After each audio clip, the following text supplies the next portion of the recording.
Well, something a bit different today from my usual YouTube stuff.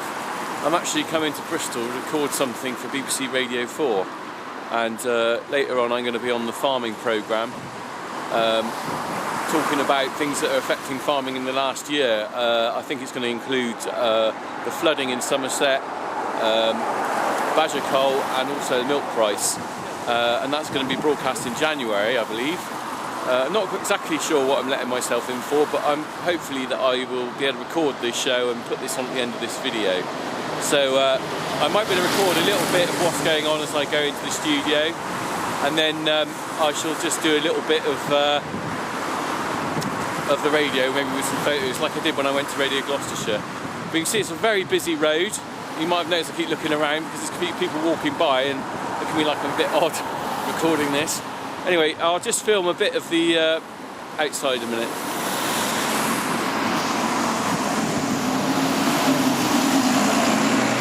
It's a completely different environment than being on the farm.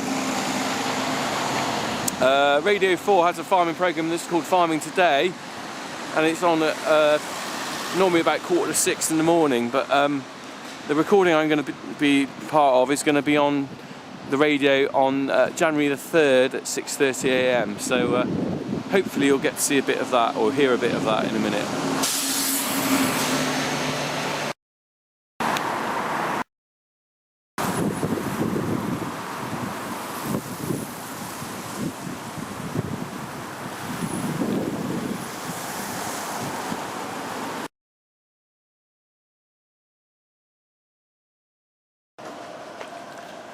Well, here's the radio bit, but so far no one actually seems to know where I should be, so I'm going to go to security. Got my tag, and this is probably as far as I can get with filming, but I'm in the car park of the BBC now, and there's the Radio Bristol cars, but on Radio 4 hopefully. They don't seem to know why I'm here. If you do, I'll So I am in the Radio 4 studios, yeah? I'm about to go through there. What is the order? Ruth at Bridgewater. Which one's that? Oh, that is look like milk protest. Obviously, It's the I've first not labelled one. anything like. Is that the first one? Okay, so we're about to start recording. I'm in the studio. So I'm going to turn this off now, because this is the mic it's going to be on, and there's who I'm chatting with. Now, Farming Today this week with Charlotte Smith. Good morning. Now, it is traditional at this time of year to take stock of what's past and look ahead at what's to come. And it's a tradition we're honouring this morning here on Farming Today. We're looking back to 2014 and ahead to what 2015 might hold for agriculture. Well, 2014 began with farms underwater. It continued with farms under pressure from volatile markets in lamb and milk, to name but two. And once again, the government and the badgers came under fire over TB in cattle. Well, we've brought together a panel coming at these stories of the year from different perspectives. We have the voice of the farming establishment, if you like, in the president of the National Farmers Union, Myrick Raymond. To give us the picture from a small farm, Richard Cornock, who has a dairy herd of 80 cows in Gloucestershire. And representing the farmers of the future, Claire Warden, the chair of the National Federation of Young Farmers Clubs. So welcome to all of you. If I can ask you to sum up in a sentence how 2014 was for farming from your point of view. Richard, let's start with you. Well, it started out very wet, like everyone else, I think. Summer was pretty good. I can't say we had a bad one, really. We were able to get everything we wanted done. And then we were hit on our farm by TB in November and the double whammy of the milk price drop. So it's gone from kind of bad start, good summer, and then we're back into a bit of a down period for us, really. Claire? It's been very mixed with those that are actually on the ground growing farming. However, it's also been really positive in the fact that young farmers are being listened to on a European level, and we have the young farmers. It was horrendous, particularly down at Somerset, but then the weather changed, and the big harvest has led to volatility in the grain markets. What started as a fairly confident year for the farming industry has ended up with this huge volatility, and farmers very concerned about cash flow going forward into next year. Well, the theme that really dominated 2014 was that volatility. The supply of lamb, beef, milk and cereals outstripped world demand and prices fell. In the summer, farmers protested over lamb prices at the Royal Welsh Show. Now, at the time, beef prices were also down 15% on the previous year. In response, the Food and Farming Minister, George Eustice, called a beef summit. And by autumn, the milk protesters were at the gates of the dairy processors once again. A price that gives you profit. A price that makes your families live like any other family would in this country in normal circumstances. What we got to do is get a sustainable price going forward. So I've wandered through the crowd and I've come to a combine harvester, and sitting on the front of it is James Hall. James, you have organised this evening from Farmers for Action. Tell us why you're doing it. Basically, over the last 4 months there have been considerable drops in the milk price. It's no longer sustainable. We need to be able to keep business going and producing a product at higher cost than obviously what you're being paid for it. It's a no-brainer. A lot of people are going to go out of business through this if it carries on too long. You're a young guy. You're obviously a dairy farmer. Well, for those guys that can't see me, I'm aged 27, currently 10th generation in the village that we are in Wedmore in Somerset. And obviously if the price stays where it is, then I don't see a future. You're young enough to change the sort of farming you do. You're young enough to get out of dairying and into something else. Is that something you would consider? Oh, no, never. Unfortunately, from a very young age, I fell in love with the cow. In the job that I do in dairy, it's something I was born into. Farmers demonstrating there outside Morrison's distribution centre in Somerset. And talking to our reporter Ruth Sanderson. Richard Cornock, you're a dairy farmer on a small scale. What impact has this bumpy year of prices had on the business? Well, it's kind of pulled us back. At the start of the year, you can probably remember the milk price was pretty good, and there was definitely a lot of confidence speaking to other farmers. And on our farm, we don't heavily invest in machinery. We're not a big farm, but we bought a new mower, which is quite a thing for us, you know. And it felt good to be able to go out and buy some new machinery and feel that you could do that. And as this price has dropped back and back, suddenly our confidence on the farm has gone, if you like. And I don't know where that's going, you know. That's fine if we can stick it out for 6 months, perhaps. But if it keeps on like this, then it's going to make the business, the key word, sustainable. It's going to make it unsustainable. It's a relatively small herd at 80 cows. Can small survive? Do you just have to get bigger? Well, I mean, that's the way everyone's going, isn't it? I mean, we survive because we've got very low overheads. I run it with my brother Tom. We don't pay a landlord because it's a family farm.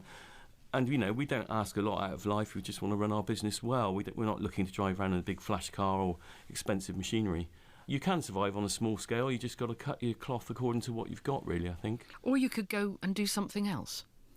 That's easier said than done, though, isn't it? I mean, I've been farming now for 25 years, and sure, I could go and do something else, but you've got to walk away to something you've committed to for a long time.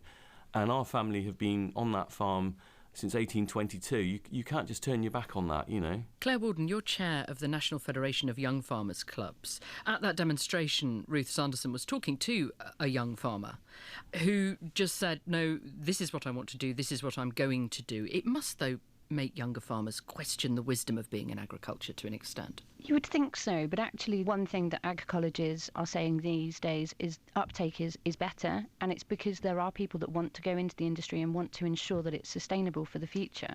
So they're looking at other ways, they're looking at their efficiency, they're looking at using technology to become more efficient and effective. And actually, if it's not looking like it's going to be sustainable over medium-term period, they're actually looking at what else they can do on the farm to bring in some extra income.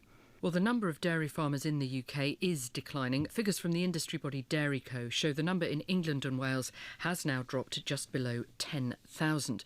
We spoke to Neil and Jane Madeley from Shropshire, who were getting out of dairy after 30 years of milking. And Neil described his feelings after selling his pedigree herd. Very, very up and down, because I was very, very proud. And I had to be very, very proud. And I was also very grateful to all the people who came and told me how well they looked and how good they were, which was very nice and fulfilling, but it was very, very wrenching. And I have had my moments, and I have had my moments since, I'm afraid. But what had to be, had to be. Can you explain to somebody listening what the herd means to you? Because somebody listening might think, Well, it's just cows. It's just part of the business. Well, I worked with these animals 80 to 90 hours a week, 7 days a week, 52 weeks of the year. This year I have missed 9 milkings. We milked twice a day. These cows meant everything to me. My wife said they were more important than she was. And I couldn't see them go. I didn't see any go up the lorry. I just couldn't. I went in a different direction. So we went and had a drink in the canteen, and by the time they'd all gone then, so that wasn't so bad. Neil Madeley there talking to Sybil Ruscoe about selling his herd. Myrig, we're talking about milk prices again. What has to happen in 2015 so that we're not talking about them again this time next year? Demand for milk and milk products is going to rise by 3 to 4% per annum. Over the last 12 months, we've seen that production globally rise by over 6%, so that's caused the tensions into the world market, the dynamics, which has dragged down values. But we all know that the cost to produce that milk is 30 pence per litre. I guess 20% of the dairy farmers out there are involved in a price formula where they are receiving anything from 31 to 33 pence per litre. So there's an understanding with the major retailers around liquid milk. They want to guarantee their security of supply. My message to that supply chain, back British dairy farming, and please get behind the industry, otherwise we are going to lose on more milk producers. And picking up Claire's point, I travel around the country and I see this passion, but a lot of young farmers have invested extremely heavily into their businesses, and these are the people that's coming under huge financial pressure at the moment when milk prices are down at 25p. This all came off the back of a high milk price, and markets may go down as well as up, so shouldn't farmers do more to protect themselves from what seems to be inevitable? If you think back over the last 6 months, nobody envisaged that the Russian ban was going to come on food from Western Europe. That has had a huge effect right across the European Union.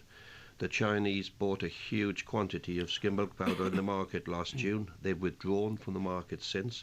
So we've had those dynamics come into a marketplace which is no fault of the farmer. Can I cut in there a minute though? I'd just like to say that the one thing that frustrates me is that I can go out to a cafe and I can walk in and have a cup of coffee that's got fair trade coffee beans in it with fair trade sugar. The person behind the counter is paid a minimum wage or maybe a living wage, yet the milk that goes in that coffee might not be paid on a sustainable price. And it's time that I think the big businesses that buy milk step up to the breach and all say that we pay a proper price based on the cost of production. And the public need to be aware which companies do pay a sustainable price and which don't. We realise that you get peaks and troughs, but the thing is, it's out of my control what someone's going to pay for that milk. The only thing I can say to someone is that if there's someone out there who's a milk buyer and doesn't know what it's like to be on a farm at 6 o'clock in the morning getting a really poor price for your milk, come to my farm at 6 o'clock in the morning and help me milk and see what that's like. Let's move on to another story which refuses to go away. TB in cattle and the question over the role of badger culling in TB control policy. In September, the second year of the English badger cull began in Gloucestershire and Somerset.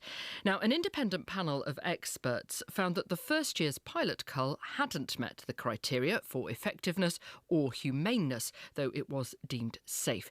70% of badgers in the pilot zones would need to be shot for these culls to be effective in reducing bovine TB. And in 2014, this threshold was only passed in Somerset, not Gloucestershire. Well, Dominic Dyer, the chief executive of the Badger Trust, spoke to us as the figures for the 2014 cull were released. Realistically, the only thing that is bringing down TB in this country and in Wales is tighter cattle measures, better testing, tighter biosecurity controls and cattle movement controls. That is working. That is bringing down this disease. Badger culling is not. And I think we've got to go back to the randomised badger cull, where it made very clear, the scientists who worked on that study, that if you did not get 70% of your target figure, then you could have a significant risk of reinforcing the spread of the disease in the animals that are left and lead to increased spread of bovine TB. We have missed that target rate in Somerset and Gloucestershire in 2013. We got just to the bare minimum in Somerset this year. We got less than 50% of the target rate in Gloucestershire. That's an absolute disaster. This government and this chief veterinary officer are running a risk of making this disease worse, not better. Dominic Dyer there. Well, the National Farmers Union wants farmers in more areas of England to be allowed to cull badgers. Myra Raymond, why? Given that last year it only worked in one of the pilot areas. This is the second year of a cull, and There are farms now in Somerset and in Gloucester that have gone clear of bovine TB. They are off restriction, and some of these farms have been under restriction for 5 to 10 years. So the relief to those farmers, people involved, to those families, is immense. To me, the policy is working. Now, the NFU statistics show that of 101 herds in West Somerset, in the Badger Cull zone, at the start of the cull, 34 were under TB restriction. Now 11 are under restriction, a reduction of 23. But those statistics don't show what's happening around the edge of the cull zones, do they? And the evidence from the trials in the past has shown that that's where the problems are going to be. But the big difference this time with the hard boundaries that have been put in place to prevent that perturbation, I haven't picked up any evidence that farms on the edge have actually gone down with the disease. And that highlights to me that this culling policy does work, and it can work. Is that good value for money? The police costs £3.5 million, DEFRA's operational costs, the total looks like about 9.8 million. We are spending nearly £100 million per year in trying to contain this disease. We have killed, slaughtered nearly 200,000 cattle in the last 5 years. We've got to get a grip. We have to contain this disease, and we have to eradicate this disease. Do you expect now that farmers across England will be allowed to apply for licences to cull badgers? Well, I believe the results that we've seen highlights the need for the badger cull as part of a TB strategy. We have to make the case. It's a risky strategy, though, isn't it? And particularly politically and in an election year. It's not a risky strategy. It's a strategy that can work. It's been accepted by the European Commission. When you put everything together, we have to contain this disease, eradicate it, as I say, and this is very much part of that TB strategy, so we've got to win that argument politically. Well, back in September, in an exclusive interview for Farming Today, one of the marksmen and his spotter agreed to show me how the cull worked on the ground. I joined them in Gloucestershire after dark, just before the cull began. Have a look through the night vision. Okay. About 300 metres away, in the corner, there's a large heat source moving slowly. Now you need to go right a bit. Over there. Now that is almost certainly a badger. So, once you've spotted the badger, then what would you do? We'd check the area is completely clear. We'd assess the wind direction. We'd then very quietly approach from downwind. And the rules that we comply with require us to get to within 70 metres. Well, the badger has wandered off. But Paul, had you been actually trying to cull it tonight, what would you have done? Again, when you're using a rifle, you've always got to be wondering and very conscious of where your bullet's going to end up. That's the first assessment before you go any further. Can I safely shoot this animal? Then we'd have approached from downwind, picking our feet up, getting in. My buddy would be helping me all the way in. He'd be scanning, covering the area, making sure that the animal's still settled, hasn't become aware of our presence.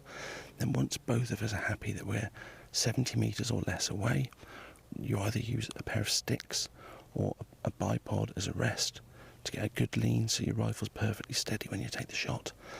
The animal would then need to present itself roughly broadside so that it's exposing its heart-lung area, and then you'd aim at the animal, be absolutely confident that that animal's stationary, not aware of your presence, and that you can take a safe, humane shot, and at that point you'd shoot it.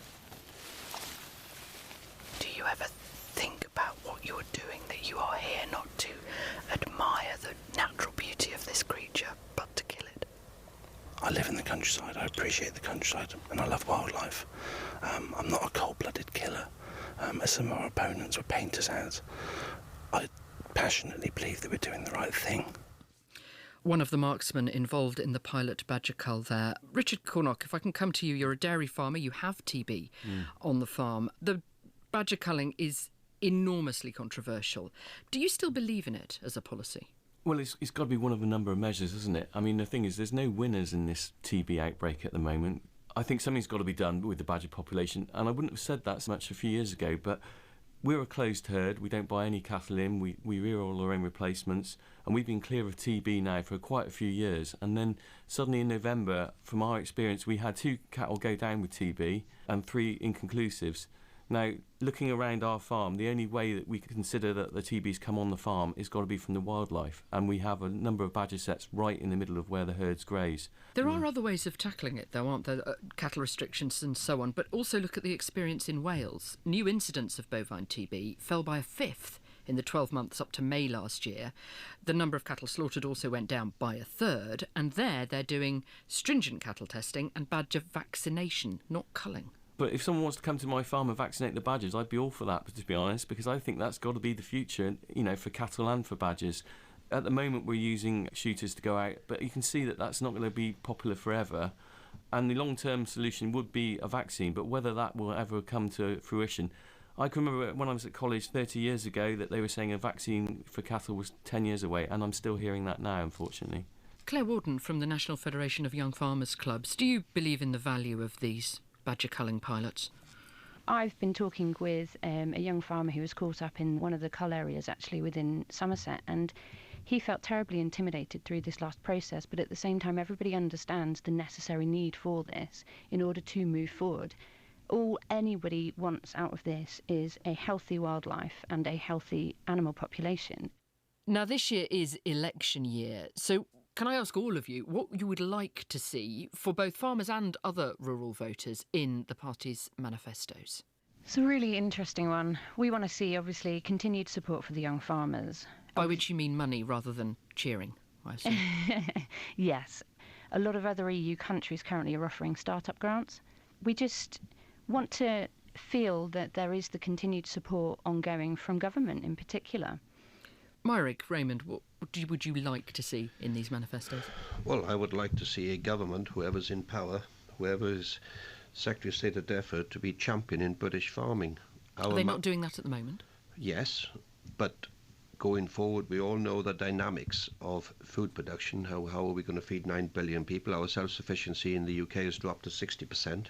So it's getting behind the industry, looking for growth, trying to create efficiencies within the industry. We've heard so often about growing the rural economy. We've argued with government, lobbied hard over the last number of years that they could deliver an infrastructure tax allowance where farmers can actually be encouraged to invest in their businesses, draw builders onto their farms, become more efficient, become more competitive. Richard, on your dairy farm, what would you like politicians to say to you?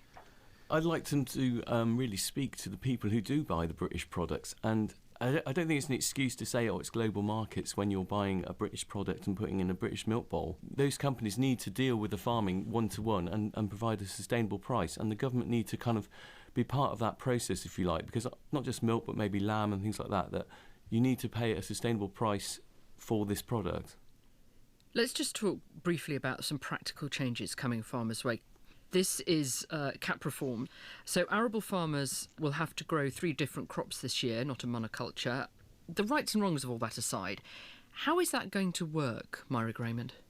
The 3-crop rule is going to cause huge difficulties for arable farmers. Why? It's not that difficult, is it? We have been asked over a number of years to grow for the marketplace, become more market focused. And now is a diktat from the Commission to say that you must grow 3 crops. And the way that the framework of farming is sort of developed over the last number of years, you've got farmers who tend to sort of single crop on a particular farm, single crop on another farm. Now you're going to end up with farmers dashing around the countryside and planting and harvest. Now that cannot be right from an efficiency point of view or even from a carbon footprint point of view. Claire, you alluded to this because young farmers are going to get extra support under the new farm support payment, which has to be good news. It is incredibly good news, although obviously there's eligibility criteria with everything. But potentially they could gain up to 25% a top-up on their basic payment. So you actually get paid simply for being under 35? It's 40 or under, and there are stipulations such as you have to be the head of the holding, and actually you have to also have at least a level 2 qualification in agriculture. It's aimed at those that have come out with a qualification that are taking on a holding in their own name. How much difference will it make? For a lot that obviously aren't head of holding, it's not going to make too much of a difference. But for those that have started up within the last 5 years, that are under 40, who have this qualification, it's going to be a massive help for them. There is one other change. The system of applying for payments is going online in England from the middle of the year. Richard, the history of changing the way farmers' subsidy is paid is not a happy one. Are you confident that the whole change will happen smoothly? That's one of those things we'll have to wait and see. But, I mean, the history isn't great, is it? There's usually something that doesn't go quite right. The online thing is interesting because that certainly then pushes out a lot of the older generation, I think, that have been used to doing the paperwork on the farm. My father's a good example of that. He's quite an elderly man now, but he certainly likes to be in the office keeping his fingers on the pulse and will do the paperwork, but he's not going to touch a computer. And I've actually just set it all up online this week. But, you know, in some ways that's good because it actually then pushes the younger generation to do some stuff that they probably let their parents do, perhaps. But, yeah, you know, we'll wait and see how this pans out. Sounds like you're going to be on a steep learning curve this year. I'm all right. I'm not too bad on the computer. Now, in a word, can I ask all three of you what you hope or fear will be the big stories for 2015? Let's start with you, Claire, from the National Federation of Young Farmers Clubs. What are you bracing yourself for or looking forward to? We are looking forward to the increased opportunities available for the next generation within the industry. This Young Farmer Scheme, for example, could open up succession planning to be a much faster process than currently. Myra Graymond, President of the National Farmers Union. Well, CFP support getting that money to bank accounts in December next year, I think that is the biggest concern for our members, for the farming community, because net farm incomes are going to be down. It's going to be so important that money is in their bank accounts next December, and I'd love to find a way that we can level off some of this volatility that we have seen in the food markets. And Richard Cornock, dairy farmer. Obviously, dairy farmer, I've got to say this, but it's where the milk price goes from now, really. I think we're looking at a milk price for us of about 26.5p in January. It's where it goes from there, really, because we're just holding our own on that, but if it goes down any more than that, it's going to make it a real problem. And, you know, there is talk of an uplift maybe later in the year, but is that definite? Well, I don't know. We'll have to wait and see. Well, thank you all very much indeed for joining us this morning. That's it from us. On tomorrow's On Your Farm, that's at 6:35 here on BBC Radio 4, Anna Jones will meet the animal psychologists studying in Edinburgh. I'm Charlotte Smith. The producer in Bristol was Sarah Swadling.